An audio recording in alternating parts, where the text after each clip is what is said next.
Hello guys, welcome to Studio AI. So today we'll start off with Python for data science,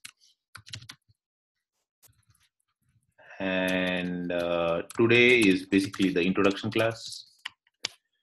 So basically, what is Python? Right, I think nowadays Python has become the standard, or you can say the default language for data science.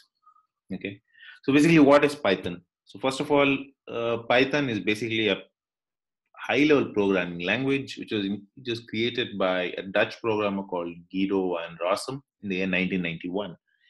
So internally, what basically Python is basically an object-oriented language, right? So when you actually compare this with languages like maybe a Java or a C++, this is also an object-oriented language, right? And it's also very high level. It's a very high level programming language. Yeah, in case none of these terms mean nothing to you or you don't understand much of these things, not to worry. So we'll be covering this in greater detail in further in further sessions, right? And so this is what basically Python is. Python is an object-oriented language. It's dynamic, right? So and it's you need not compile the code; it's interpreted. So that is what is meant by a dynamic programming language.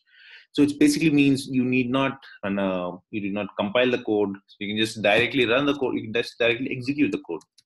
You look at this, right? So when you say print of hello world, right?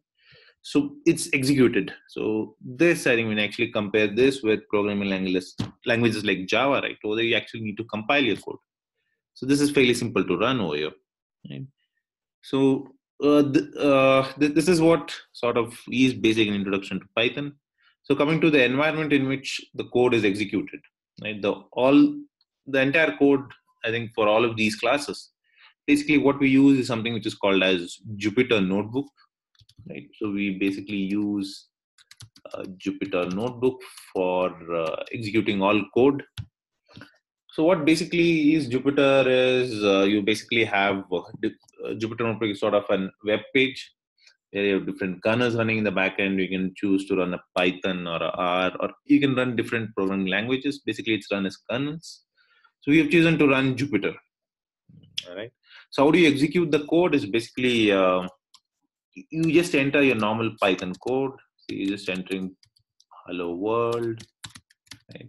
So after that, you can just either choose Control Enter, or you can just press Shift Enter. It automatically uh, executes the code.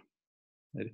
So I think as in the coming sessions, we'll basically discuss different shortcuts for running Jupyter code, different shortcuts for maybe creating a new cell or deleting a cell or adding a cell. I think there won't be any separate sessions on Jupyter Notebook.